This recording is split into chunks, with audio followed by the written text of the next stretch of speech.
오늘 말씀에 나오는 생명나무는 에덴 동산 중앙에 있던 나무입니다. 아담과 하와가 생명나무의 과실을 마저 따먹고 영생할까봐 염려하신 하나님께서는 화염검으로 에덴 동산을 두르시고 생명나무 과실을 따먹지 못하게 하셨는데 그 생명나무를 말하고 있습니다. 여기까지만 들으면 하나님께서 야속하시다는 생각이 들 수 있습니다. 하지만 전후관계를 따져본다면 이는 절대로 야속한 일이 아닙니다.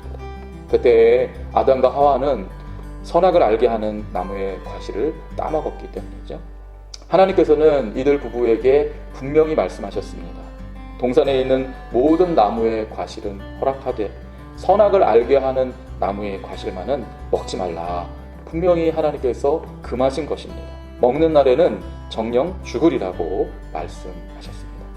하지만 아담과 하와는 하나님의 명령을 어기고 선악과를 취합니다. 그 결과 어떻게 됩니까? 온몸으로 자신이 저지른 죄가 얼마나 무서운 결과를 낳았는지를 알게 됩니다. 그들은 하나님의 법을 어기는 죄를 범한 뒤로는 두려움에 사로잡혀서 나무 그늘 뒤에 자기들의 몸을 숨깁니다. 두려움에 사로잡힌 것뿐만이 아닙니다. 땅은 가시와 엉겅퀴를 내면서 이들 부부를 저주하게 됩니다. 아담은 이런 환경에서 땀을 흘려야만 먹고 살 수 있게 되었고, 하와는 출산의 고통을 겪고 남편의 지배를 받게 되었습니다. 이런 상황에서 생명나무의 과실마저 따먹고 이들 부부가 영생을 얻게 된다면 어떻게 되겠습니까? 그들은 죽지도 못하고 영원히 하나님을 두려워하는 형벌을 받게 될 것이 아니겠습니까? 이러한 고통이 길어지면 길어질수록 불행한 일이지요. 죄에 따른 죄값을 치르는 기간이 그들의 생명이 있을 동안 끊임없이 반복이 되는데 영생을 얻게 된다면 이것만큼 불행한 일이 없을 것입니다. 그러므로 하나님께서 생명나무 열매를 먹지 못하도록 막으신 일은 아담과 하와에게는 은혜였습니다. 그렇다면 이제 생명나무를 통하여 영생을 얻는 길이 인간에게 더 이상은 허락되지 않는 것일까요? 그렇지 않습니다. 에덴 동산의 생명나무는 그 뒤로 이 땅에 오신 예수 그리스도를 통하여 다시 나타나게 됩니다. 오늘 본문은 이와 같은 진리를 우리에게 알려줍니다. 지혜는 그 얻은 자에게 생명나무라. 지혜를 가진 자는 복되도다. 특별히 여기 얻었다라고 하는 말을 주의 깊게 살펴볼 필요가 있습니다.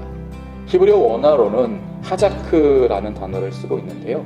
이 단어는 달라붙다라는 뜻입니다. 무언가에 철썩 달라붙을 때 하자크라는 말을 씁니다. 그래서 오늘 본문 말씀을 정확히 번역하면 이런 말입니다.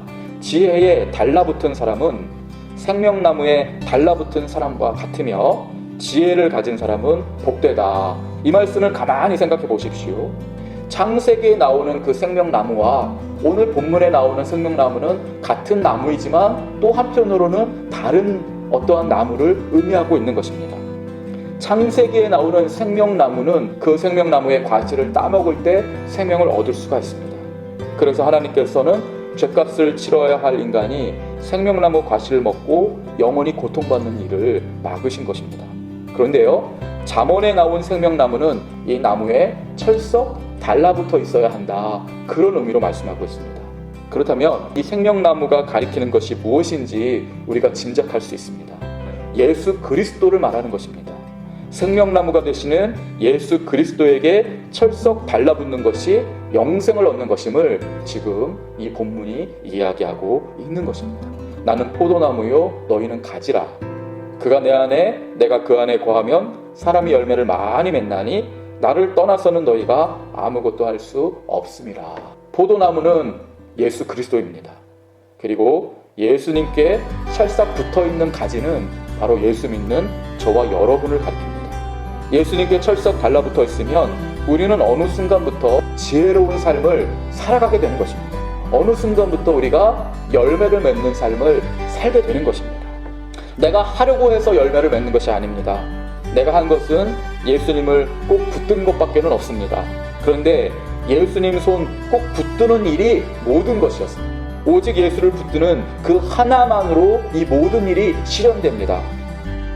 이기는 그에게는 내가 하나님의 낙원에 있는 생명나무의 열매를 주어 먹게 하리라. 우리가 영원한 하나님의 나라에 가면은요, 그곳에서 우리는 다시 에덴 동산에 있던 생명나무를 보게 될 것입니다. 그런데요, 이번에는 그저 보기만 할 뿐이 아닙니다. 먹게 될 것입니다. 생명의 기쁨, 그 찬란한 은혜를 누리게 될 것입니다.